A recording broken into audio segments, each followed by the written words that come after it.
একদিন একটা ছেলে ভাত মাখিয়ে নিয়ে খাওয়া শুরু করেছে।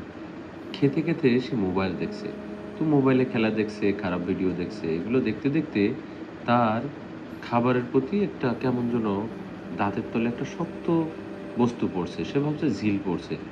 সে আবার মুখে নিয়েছে, আবার মনে করছে ঝিল পড়ছে। ২ বার ফেলে দিয়েছে। কিন্তু প্লেটের দিকে সে কোনোভাবেই তাকাচ্ছে না। শুধু মোবাইল দেখে যাচ্ছে, মোবাইল দেখে যাচ্ছে।